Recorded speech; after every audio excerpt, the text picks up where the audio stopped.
দুর্গাপুজো শুরুর আগেই কৃষ্ণনগরের গোলাপপট্টি যেন শারদোৎসবের চেহারা নিয়েছে।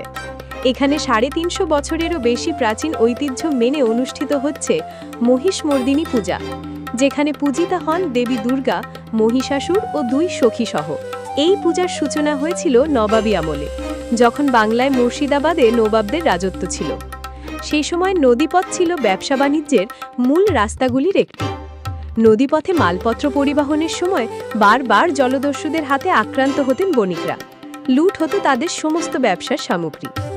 এই পরিস্থিতিতে কৃষ্ণনগরের স্থানীয় পণ্ডিতদের শরণাপন্ন হন তৎকালীন বণিকরা।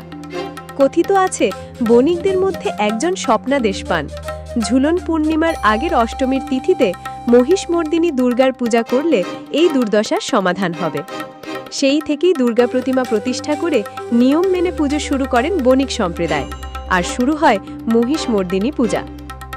এই পূজায় থাকে দুর্গাপুজোর সমস্ত আচার। ষষ্ঠী, সপ্তমী, অষ্টমী, নবমী এবং বিজয়া দশমী পালন করা হয়। যদিও প্রায় ২ দশক আগে বণিক সমাজের আর্থিক দুর্বলতার কারণে পূজা বন্ধ হয়ে গিয়েছিল, কিন্তু তারপর গোলাপপট্টির সাধারণ মানুষ এই পূজার দায় নিজেদের কাঁধে তুলে নেন এবং আবারও শুরু হয় এই ঐতিহ্যবাহী দেবী পূজা। এই বছরের মহিষমর্দিনী পুজোর কমিটির সদস্য শোভন কুমার মোদক জানান, তিথি ও প্রথা মেনে নিষ্ঠার সাথে পুজো অনুষ্ঠিত হচ্ছে। এছাড়াও আমরা চাই প্রাচীন দিনের শিল্পকলাকে নতুন করে প্রাণ দিতে। সন্ধ্যায় থাকছে পুতুল নাচ, সৃজনশীল নৃত্য ও নানা সাংস্কৃতিক অনুষ্ঠান। এই পূজার সঙ্গে যুক্ত আরও এক কর্মকর্তা তথা স্থানীয় কাউন্সিলর অয়ন দত্ত বলেন, আগে এই পুজো উপলক্ষে যাত্রা, পালাগান, পুতুল নাচ ইত্যাদি হতো। আমরা সেই প্রাচীন ঐতিহ্যকে ফিরিয়ে আনার চেষ্টা করছি। শহরের মানুষ এই পূজায় অংশগ্রহণের সুযোগ পেয়ে রীতিমতো আনন্দিত।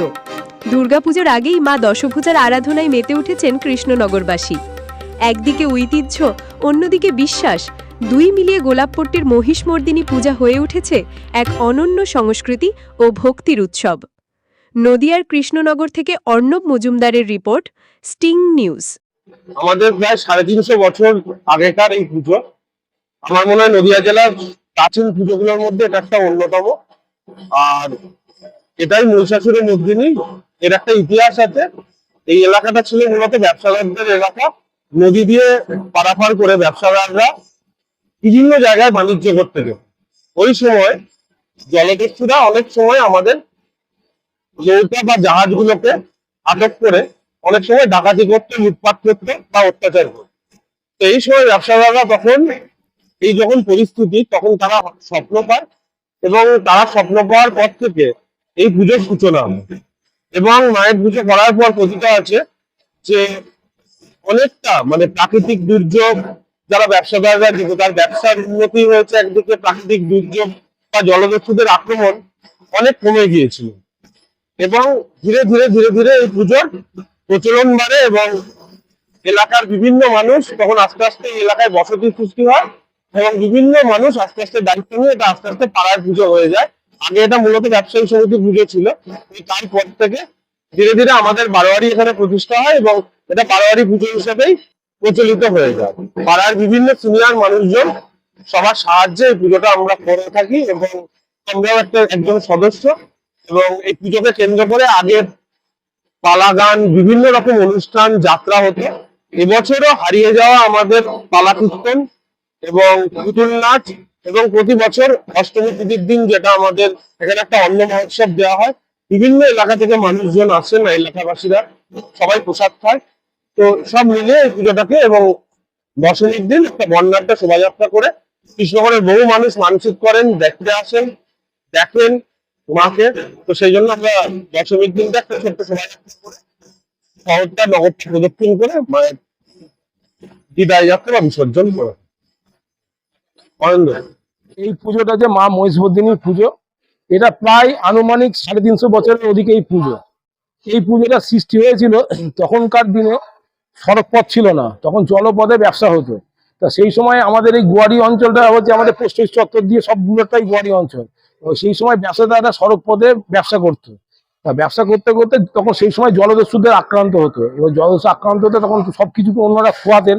সেই সময় ওনারা মায়ের শরণাপন্ন হয়। তখন মা স্বপ্নাদেশ দেয় যে ঝুলন পূর্ণিমার আগে যে অষ্টমী তিথি আছে, সেই অষ্টমী তিথিতে, যেমন আজকে অষ্টমী তিথি, আজকে অষ্টমী তিথিতে সপ্তমী রূপে আমাকে পুজো করবি, তাহলে তোরা মানে সুরাহা পাবি।